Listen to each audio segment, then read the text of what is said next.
Namangan viloyati adliya boshqarmasida fuqarolik jamiyati haftaligi doirasida forum tashkil etildi. Unda 2021-2025 yillarda amalga oshirilgan islohotlar va fuqarolik jamiyatini 2030-yilgacha rivojlantirish bo'yicha takliflar muhokama qilindi. Hozir shu haqda Forumda viloyat adliya boshqarmasi va nodavlat notijorat tashkilotlar rahbarlari hamda jamoatchilik kengashi a'zolari ishtirok etdilar. Tadbir avvalida ta'kidlanganidek, keyingi yillarda yurtimizda amalga oshirilayotgan chora-tadbirlar natijasida nodavlat notijorat tashkilotlarining huquqiy kafolatlari ta'minlanib, normativ huquqiy baza yanada takomillashtirilmoqda. So'zga chiqqanlar tomonidan fuqarolik jamiyati institutlarining oldida turgan asosiy vazifalar davlat va nodavlat tijorat tashkilotlari o'rtasidagi hamkorlikni yanada mustahkamlash, birdamlikda jamoatchilik nazoratini kuchaytirish, fuqarolik jamiyati institutlarining yurtimizning har tomonlama yuksalishida faol ishtirok etishni ta'minlash masalalari haqida fikr-mulohazalar bildirdilar. O'zbekiston Respublikasi Prezidentining 2024-yil 26 avgustdagi fuqarolik jamiyati institutlarini davlat tomonidan qo'llab-quvvatlash tizimini yanada takomillashtirish chora-tadbirlar to'g'risidagi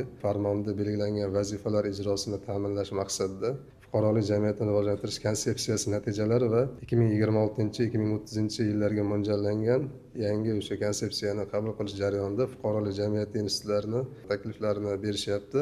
Daryo suhbatdan ko'zlangan maqsad davlat tashkilotlari bilan fuqarolik jamiyati institutlari o'rtasidagi ijtimoiy sheriklikni yanada kuchaytirish, keng jamoatchilik fikrini o'rganish va jamiyatdagi eng dolzarb muammolarni fuqarolik jamiyati institutlari orqali hal etishga qaratilgan. Ishtirokchilar tomonidan konsepsiya amalga oshirilishi natijasida fuqarolarning ijtimoiy-siyosiy jarayondagi ishtirok darajasi oshgani, davlat va jamoat tashkilotlari o'rtasidagi hamkorlik yangi bosqichga ko'tarilganligi ta'kidlandi. Shuningdek, fuqarolik jamiyati institutlari faoliyatini kelgusi yillarda yanada rivojlantirishga qaratilgan qator taklif va tashabbuslar bildirildi. 25-30 yilga konsepsiyaga yana takliflar qabul qilyapmiz. Yuksalish harakati tomonidan biz juda katta uchrashuv o'tkazdik. Shu uchrashuvda nodavlat tashkilotlari tomonidan juda katta takliflar berildi. Jamoatchilik kengashlarining a'zolari ham va yoshlar qatnashdi. Yoshlar aynan volontyorlik harakati haqida ularni ham o'zlarining takliflarini oldik. Ko'p nodavlat tashkilotlarni homiylar tomonidan qo'llab-quvvatlanadi. Ularga jihozlar beriladi yoki pullik yordamlar beriladi va yil oxirida mana shu homiylar tomonidan berilgan yordamlar daromad solig'i undiriladi.